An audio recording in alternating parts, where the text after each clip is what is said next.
Bonjour, donc nous allons continuer notre travail Maths C Initiation, le langage C appliqué aux mathématiques.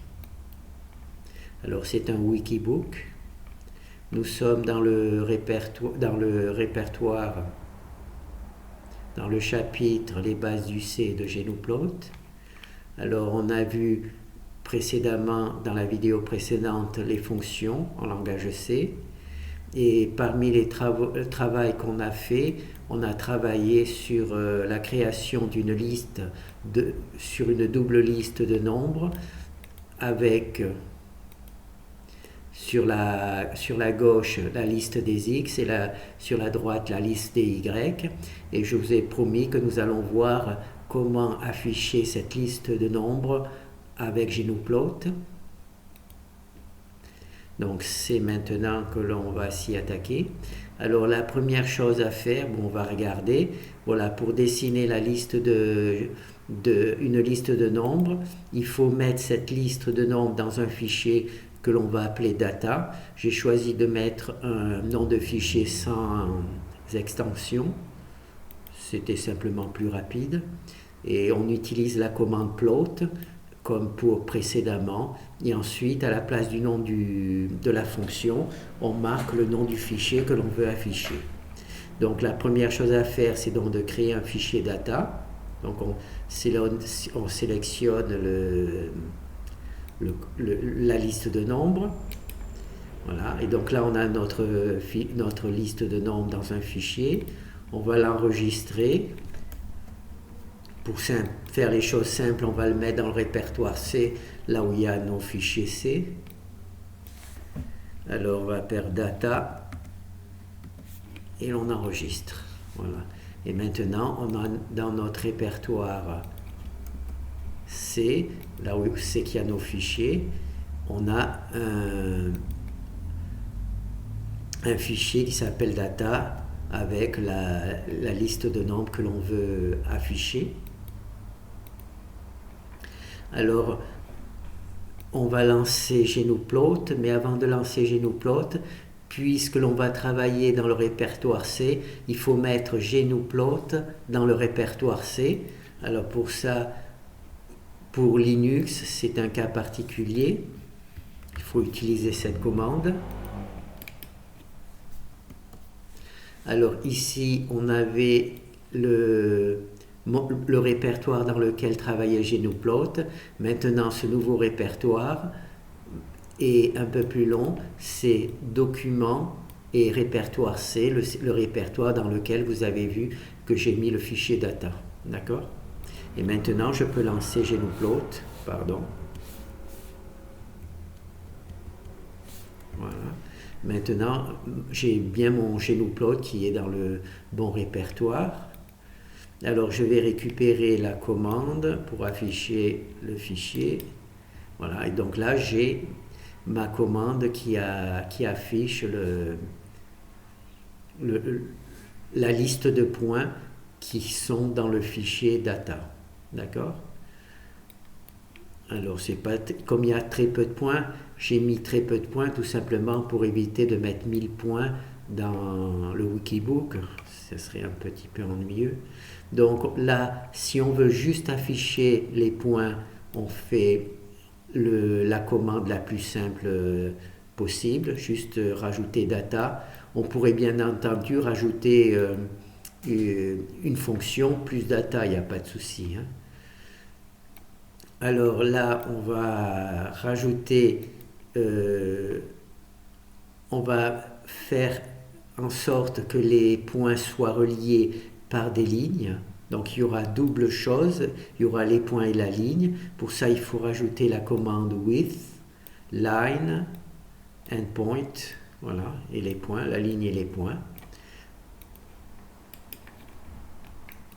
Voilà, donc là maintenant, on a la ligne et les points. D'accord? C'est pas très joli, mais enfin, c'est parce qu'il n'y a pas assez de points définis. Et ensuite, naturellement, il est possible qu'on a envie de dessiner sans les points, comme on fait normalement quand on dessine une fonction. Voilà, là, on a la fonction sans les points. D'accord? Alors là, maintenant, je vais vous montrer qu'il est possible naturellement de dessiner de manière plus proche de ce qu'on a l'habitude, parce que là, le dessin n'était pas très joli.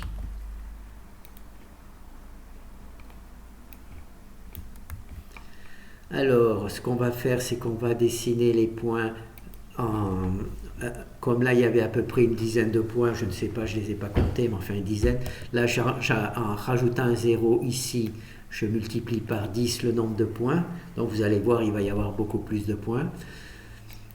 Là, je vais mettre un 0 en plus pour... on va pas mettre un 0 en plus. On va mettre 3 pour que les 3 chiffres soient visibles. Puis là, il y a 3 et là, il y a 3, comme ça, c'est bien. Donc, je lance. Et voilà. Et voilà, donc là, j'ai ma liste de points. Je vais la récupérer. Comme vous voyez, il y a beaucoup plus de points. Il y en a 10 fois plus que ce qu'il y avait dans le fichier qu'on a récupéré sur Wikibook. Donc là, je récupère mon fichier data. Je sélectionne et je remplace par la liste de points. Là, vous avez vu, il y en a beaucoup plus. D'accord? Il y a beaucoup plus de points. D'accord? Il faut quand même l'enregistrer, sinon ça ne marchera pas. Donc, maintenant, on va tout simplement tout fermer. Voilà, pour être plus clair. Et on va retourner dans GNUplot et on va refaire les fichiers comme on a fait, simplement pour vous montrer le résultat quand il y a beaucoup plus de points. Vous voyez, quand il y a beaucoup plus de points, les choses sont beaucoup plus visibles. Hein. Hein. C'est plus joli. Là, maintenant, on va faire l'exemple où il y a le point et qui sont reliés. Voilà, le point qui sont reliés. Et ensuite, bon, ben, on va afficher. Là, c'est pratiquement le même résultat que quand on utilise directement la commande. Hein. Voilà, c'est pratiquement le même résultat que quand on utilise la commande. Voilà. On a notre fichier. Alors, donc là c'est bon. Hein. Ah oui, vous pouvez dessiner deux listes séparées par des lignes vides. Donc, on va récupérer. Là, on a fait sinus. On va faire un deuxième fichier avec cosinus. Cosinus, voilà par exemple. On va lancer. Voilà, donc là on a cosinus à la place de sinus.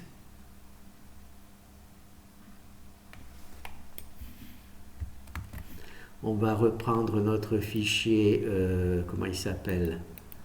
Data. Data. Alors là, on va au fond, on sépare de lignes et on met le deuxième. Donc là, il faut vérifier. Ah, je ne l'ai pas mis. Je l'ai raté.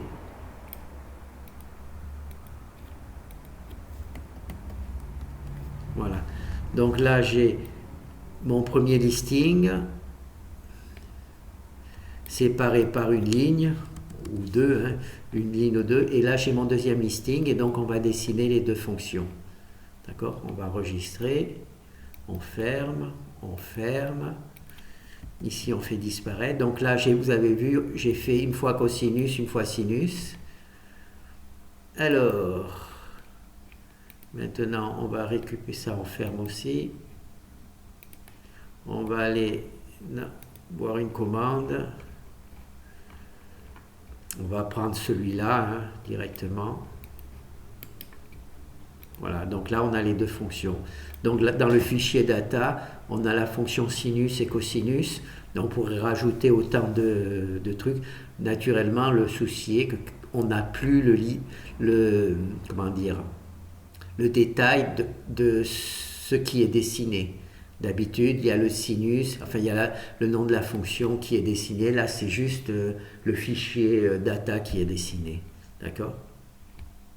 Donc vous faites si vous voulez dessiner deux fonctions, vous faites une première liste de nombres, vous séparez d'une ou deux lignes et vous faites la deuxième liste de nombres, vous séparez avec deux lignes et vous faites la troisième liste de nombres. Vous pouvez faire comme ça autant de listes de fonctions que vous souhaitez.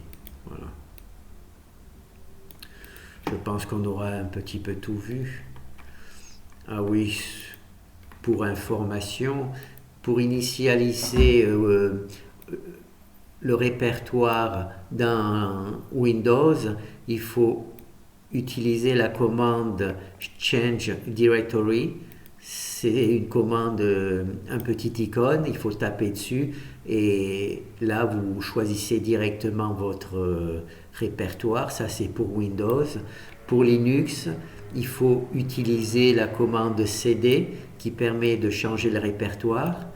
Ensuite, il faut mettre ici Home. Il faut mettre ici Home. Ça, c'est le répertoire Linux que tout le monde a. Ensuite, il faut mettre le nom de votre répertoire, de votre ordinateur. Moi, c'est Bernard, le nom de mon ordinateur. Ensuite, Documents, c'est un répertoire Linux. Donc là, vous n'avez pas le choix. Et ensuite, le nom du répertoire dans lequel vous voulez travailler. Moi, je travaillais dans le répertoire C. Et là, par exemple, c'est le répertoire C01. D'accord?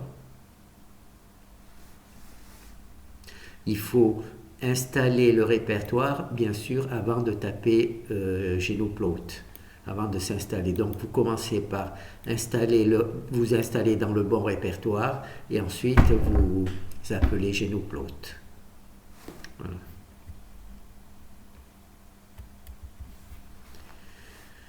Bon, ben, je pense qu'on a vu tout ce qu'il fallait voir. Hein. Voilà. On a dessiné une liste, donc c'est bon. Voilà. Merci. Tchouk.